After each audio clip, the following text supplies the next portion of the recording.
మద్యపానం, ధూమపానం ఆరోగ్యానికి హానికరం మరియు క్యాన్సర్‌కు కారకం. Cigarette smoking and alcohol consumption are injurious to health. It causes cancer.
వేలు కంటే శ్రేష్టమైన యేసునొద్దకే క్రొత్త నిబంధన యొద్దకు మీరొచ్చారు. ఏ బేలు వలె అడగకుండా ఉండాలనే స్టెఫెను క్రొత్త నిబంధనలు నేర్పించాడు. ఎన్ని మార్లు సహోదరుని క్షమించాలి? 70 ఏళ్లకు పైనే క్షమించాలి. ప్రతిసారి నువ్వు త్రాగుతుంటే క్షమించమని అడుగుతుంది. ఆరాధనలో క్షమాపణ దొరుకుతుంది.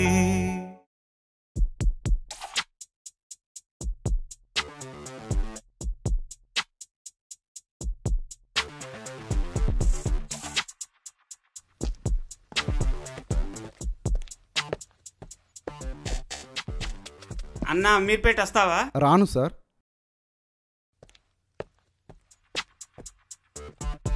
అన్నా అమీర్పేట వస్తావా? వస్తా సార్. ఎక్కండి.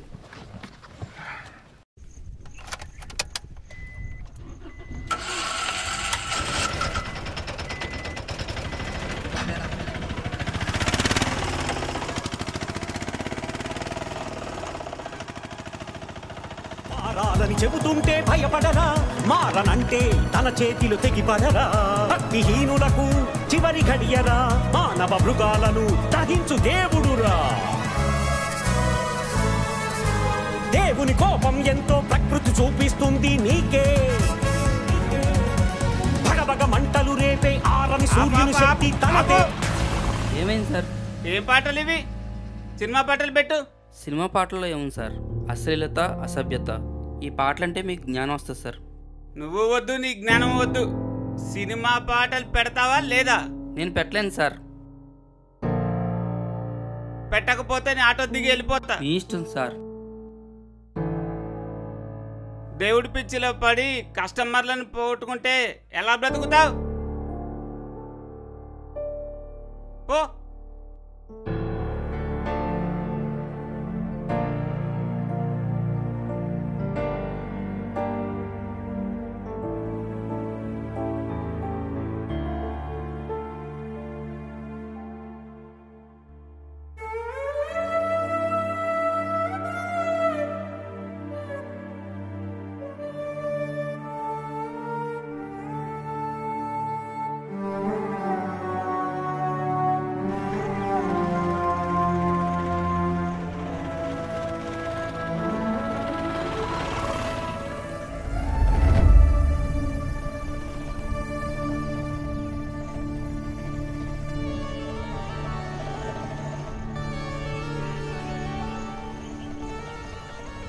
ఏమైందమ్మా? ఏం లేదు బాబు, నా మనవడికి ఆరోగ్యం బాగోలేదు. వీడికి తల్లిదండ్రులు కూడా లేరు. నాకు వచ్చే పెన్షన్ మీదనే పెంచుతున్నాను. హాస్పిటల్కి చూపించాలి. నీకు తెలిసిన తక్కువ ఖర్చుతో వైద్యం దొరికే హాస్పిటల్కి తీసుకువెళ్తావా బాబు? సరే అమ్మా, నాకు తెలిసిన హాస్పిటల్ దగ్గరలో ఒకటి ఉంది, తీసుకెళ్తా.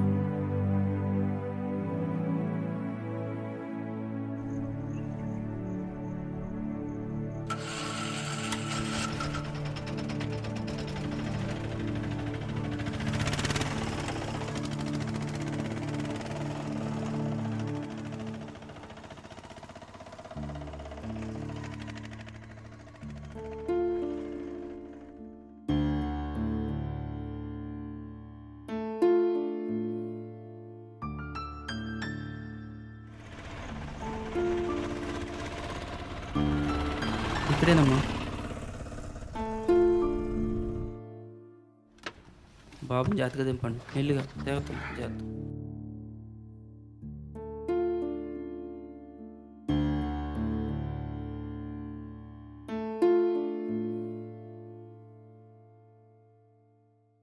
నీ మేలు మర్చిపోలేను బాబు.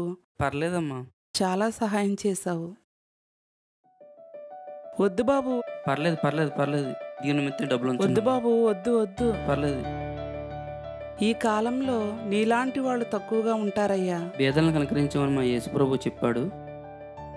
మీకోసం ప్రార్థన చేస్తాను, మీరు ధైర్యంగా ఉండండి. ఇందుకే యేసు ప్రభుని అందరూ ఇష్టపడి నమ్ముతున్నారు. అవునమ్మా. వందనాలు బాబు. వందనాలమ్మా.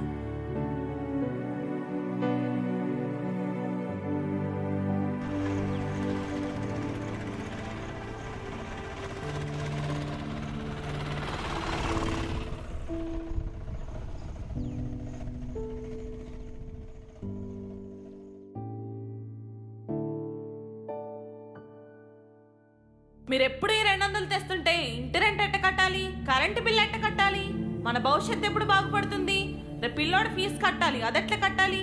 సమాధానం చెప్పండి. మీరు అట్లా చేస్తుంటే ఎట్లయితుంది? మీతో ఎంత మాట్లాడినా వేస్ట్.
తమ్ముడు, బైబిల్ కోసం నువ్వు ఎంతో గొప్పగా చెప్తున్నావు, మరి తప్పు అంటున్నారండి చాలామంది. అవునన్నా, బైబిల్ తప్పని చెప్పేవారు ఎవరూ కూడా ఇంతవరకు బైబిల్ని పూర్తిగా చదవలేదు. అవునా అన్నా, బైబిల్లో సృష్టి గురించి ఏది వ్రాయబడిందో అదే జరుగుతుంది ఇప్పుడు. ఉదాహరణకి రెయిన్బో, ఇది దేవుడు పెట్టిన నిబంధనకు గుర్తు. అలాగే చెట్టు ముందా విత్తు ముందా, కోడి ముందా గుడ్డు ముందా, ఇవి ప్రపంచానికి ప్రశ్నలుగా మిగిలిపోయాయి. ఎక్కడ చచ్చారా వీడు? బైబిల్ మొదటి పేజీలోని సమాధానం ఉంది. తమ్ముడు, బైబిల్లో ఎలాంటి విషయాలు ఉన్నాయా? అవునా? అవునన్నా, మీరు బైబిల్ చదవండి. ఇక్కడ ఏం చేస్తున్నావు? గేటు తీయకుండా నువ్వు. సార్ సార్ సార్ వస్తున్నా.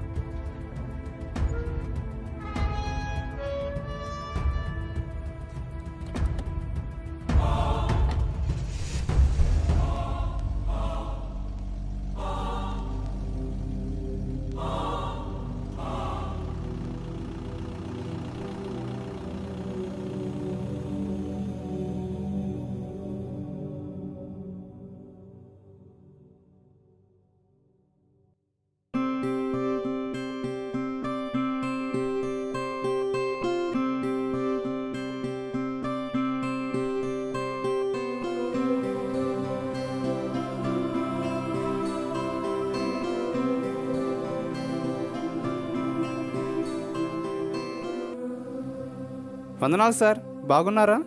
బాగున్నాను. మొన్న ఆదివారం ఆరాధనలో పాట చాలా బాగా పాడారు సార్. ప్రార్థన నువ్వు కూడా బాగా చేసావు. Thank you sir.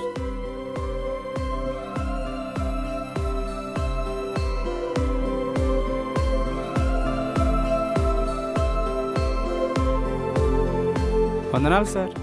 సిస్టరు పిల్లలు అందరూ బాగున్నారా సార్?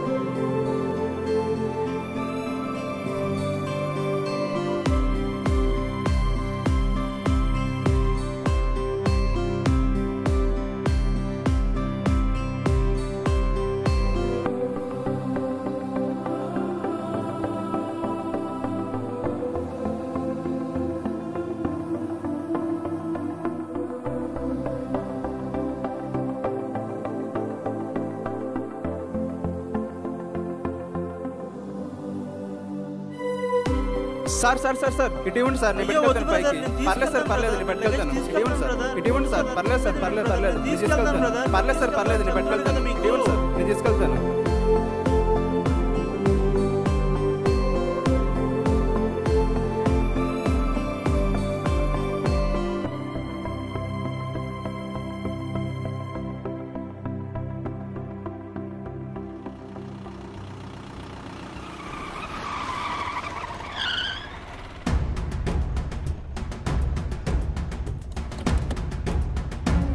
ఏం భయ్యా చూసుకోవా?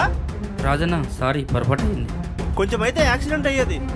రే వీడు నాకు తెలుసురా, వీడు పెద్ద దేవుడి పిచ్చోడు. రాజన్న, మీరు పెట్టే ప్రతి మీటింగ్లో నా ఆటోతో పనిచేస్తా. ఓ సారీ బ్రదర్, గుర్తుపట్టలేదు. పర్లేదన్నా, ప్రతి ఆదివారం మీకు వందనాలు కూడా చెప్తా.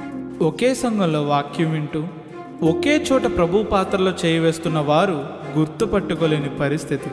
సహోదరులను ఒకే శరీరంలోని అవయవాలతో పోల్చాడు దేవుడు. కన్ను చెవిని గుర్తుపట్టదా? చేతులు కాళ్ళను గుర్తుపట్టవా? ఎంత దారుణం. సారీ బ్రదర్, వందనాలు.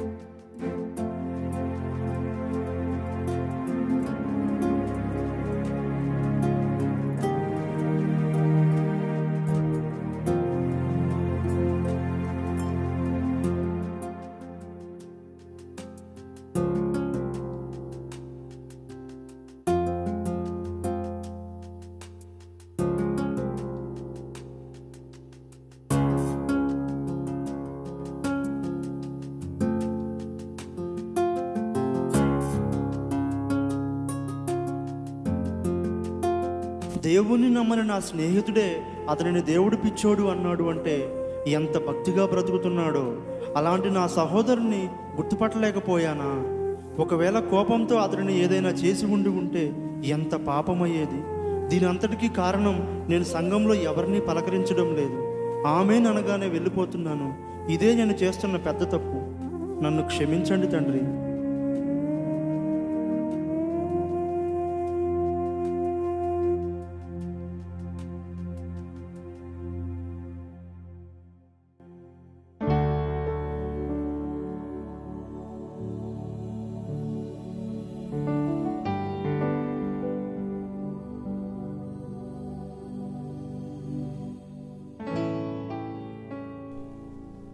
ప్రభునందు యేసుక్రీస్తు నామంలో చేరువచ్చిన మీ అందరికి కూడా ప్రత్యేకమైన వందనాలు తెలియజేస్తున్నాను. దేవుడు ఈ వారం అంతా మనలను ఆరోగ్యం, ఆహారం ఇచ్చి కాపాడాడు గనుక దేవుని సన్నిధిలో కృతజ్ఞతాస్తుతులు చెల్లిద్దాం. సిబిటి మియాపూర్ ఆరాధనకు ఇచ్చేసిన మీ అందరికీ వందనములు. అందరం కలిసి ఆరాధనను ప్రారంభించుకుందాం. పాటలు పాడుతూ దేవుని మహింపరుద్దాం.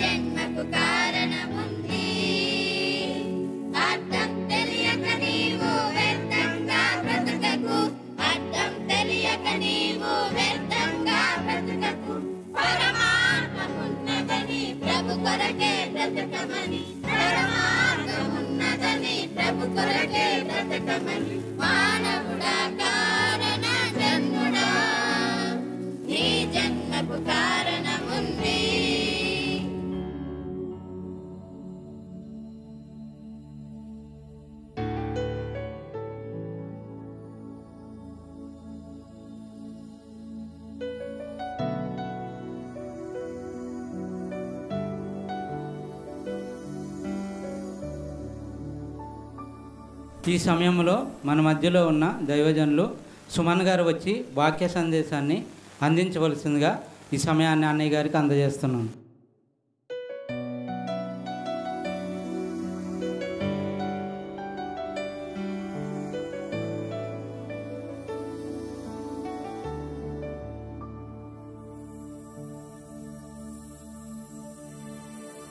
అందరికీ వందనాలు. ప్రార్థన చేసుకుందాం. ప్రేమ కలిగిన పరలోకపు తండ్రి, సజీవులుగా మమ్మల్ని అందరినీ కాచి కాపాడి మీ సన్నిధికి తోడుకొని వచ్చినందుకు స్తుతులు చెల్లిస్తున్నాము తండ్రి. విలువైన మీ వాక్యాన్ని వినడానికి సిద్ధపడుతున్నాం. మీ మాటలు వెనుకున్న మీ మనస్సును గ్రహించుటకు మా హృదయములను తెరవమని ప్రార్థిస్తున్నాము తండ్రి. మీ మాట మాకు జీవము గనుక మీ మాటను అంగీకరించి మా మనస్సులను మార్చుకునే కృపను మాకు అనుగ్రహించమని మా ప్రభు అయిన యేసుక్రీస్తు వారి పేరట ఈ ప్రార్థన చెల్లిస్తున్నాము తండ్రి. ఆమేన్. ప్రియులరా, బైబిల్ నుండి ఒక వచనం చదువుకుందాం. సహోదరుడైనను సహోదరి అయినను దిగంబరుడై ఆనాటికి భోజనము లేక ఉన్నప్పుడు మీలో ఎవడైనను శరీరమునకు కావలసిన వాటిని ఇయ్యక సమాధానముగా వెల్లుడి, చలి కాచుకునుడి, తృప్తి పొందిడి అని చెప్పిన ఎడల ఏమి ప్రయోజనము? ప్రియులరా, సహోదరుల విషయంలో మాటలు కాదు, వాళ్ళకు అవసరమైన సహాయాన్ని చేయాలి అని దేవుడు మనకి సెలవిస్తున్నాడు. మనల్ని కాపాడడానికి మన ప్రభు ప్రాణమే పెట్టినప్పుడు మన సహోదరులకు అవసరాలు తీర్చలేనప్పుడు అది భక్తి ఎలా అవుతుంది?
వందనాలు బ్రదర్, బాగున్నారా?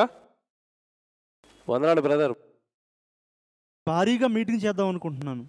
ఎన్ని లక్షలు ఖర్చు అయినా పర్వాలేదు, మీటింగ్ అదిరిపోవాలి. మియాపూర్ సెంటర్లో చేద్దాం అనుకుంటున్నాను. ఓకే బ్రదర్, చేద్దాం బ్రదర్.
అన్నా ఏమైందన్నా? అన్నా లేకన్నా అన్నా.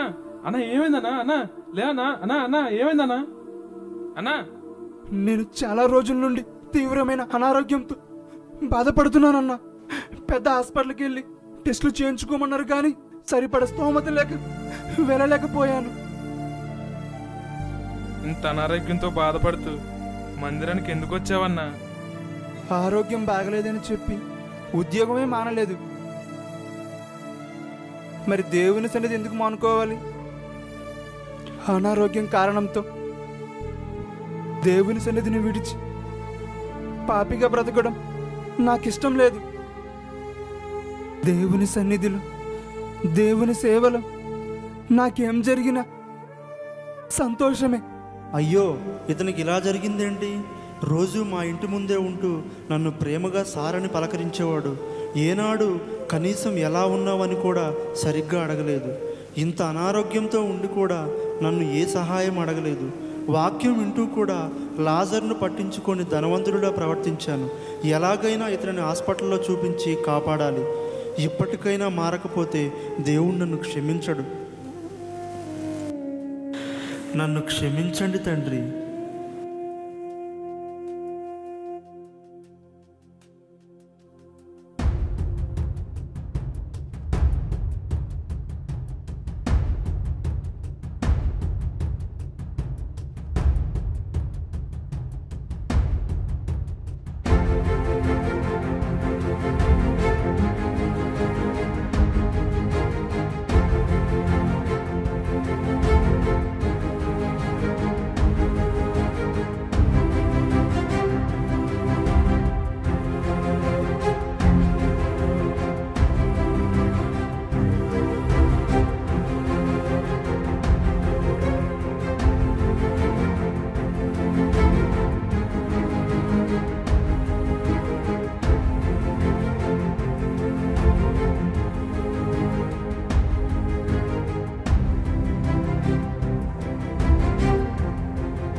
పరలోకమందున్న మా కన్న తండ్రి, నన్ను క్షమించండి.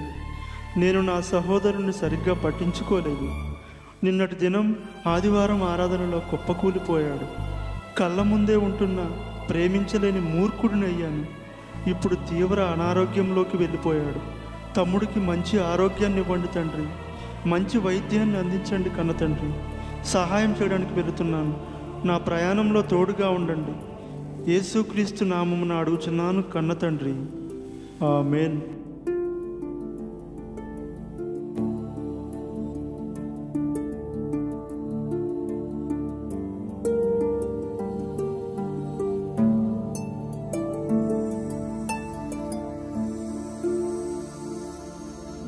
అపొస్తలుల కార్యాలు 2:42 చూడండి. అపోస్తలుల బోధ యందును, నెక్స్ట్ సహవాసం. ఇక్కడ దొరికిపోతావు నువ్వు నేను. ఎందుకంటే నేను అతని దగ్గరికి రానండి, నేను అతనితో కలవనండి. ఆయన గురించి చెప్పకండి నాకు. మరి మీరు ఏమంటానండి, కానీ నేను ఆయన ఉన్నాడని రావడం లేదండి సకానికి. ఓరి నాయనో, శత్రువును క్షమించవా? నేను అసలు క్షమించను. ఎవరిని క్షమిస్తావు? ఎవరిని ప్రేమిస్తావు? మిమ్మల్ని ప్రేమించిన వారినే ప్రేమిస్తే మీకేం ఫలం కలుగును? అంటే సంఘములోనికి వచ్చిన నీవు సహవాసం చేయు. సహోదరుడు మంచోడో చెడ్డోడో నీకు అనవసరం. ప్రేమించడమే అంతే. ఆ సంఘములో యేసు ప్రతి పాపిని ప్రేమించాడు, ప్రతి వ్యక్తిని ప్రేమించాడు. రెడ్ హ్యాండెడ్ గా దొరికిపోయినా ప్రేమించాడు ఆయన. నువ్వెందుకు కలవనంటున్నావు? నీకు ప్రేమ లేదు. ఎదుట ఉన్న సహోదరుని ప్రేమించని నీవు దేవుని ప్రేమిస్తున్నావు అంటే ఇది పెద్ద గేమ్ అన్నాడు ఆయన.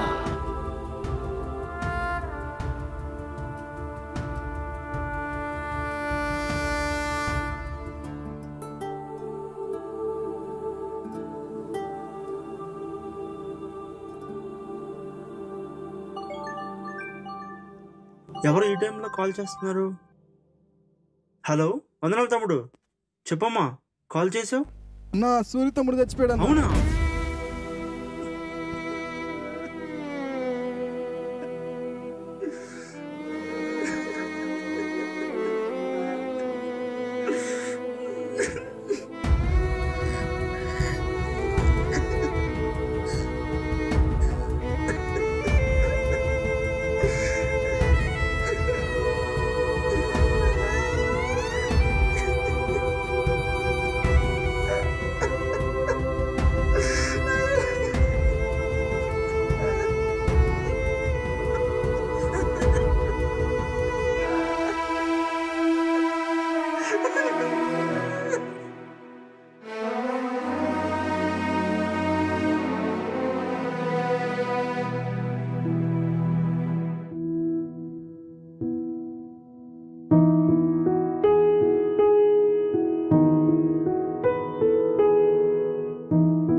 ప్రియులారా, కళ్ళ ముందున్న సహోదరుడు బ్రతికి ఉన్నంత కాలం అతని విలువ, అతని ప్రేమ తెలియలేదు. చనిపోయిన వెంటనే కుమిలి కుమిలి ఏడుస్తున్నాడు. సంఘములో ఉన్న సహోదరులను బ్రతికి ఉన్నప్పుడే ప్రేమిద్దాం. ఎందుకంటే మరణం ఎప్పుడు ఎవ్వరిని ఎలా పలకరిస్తుందో ఎవ్వరికీ తెలియదు.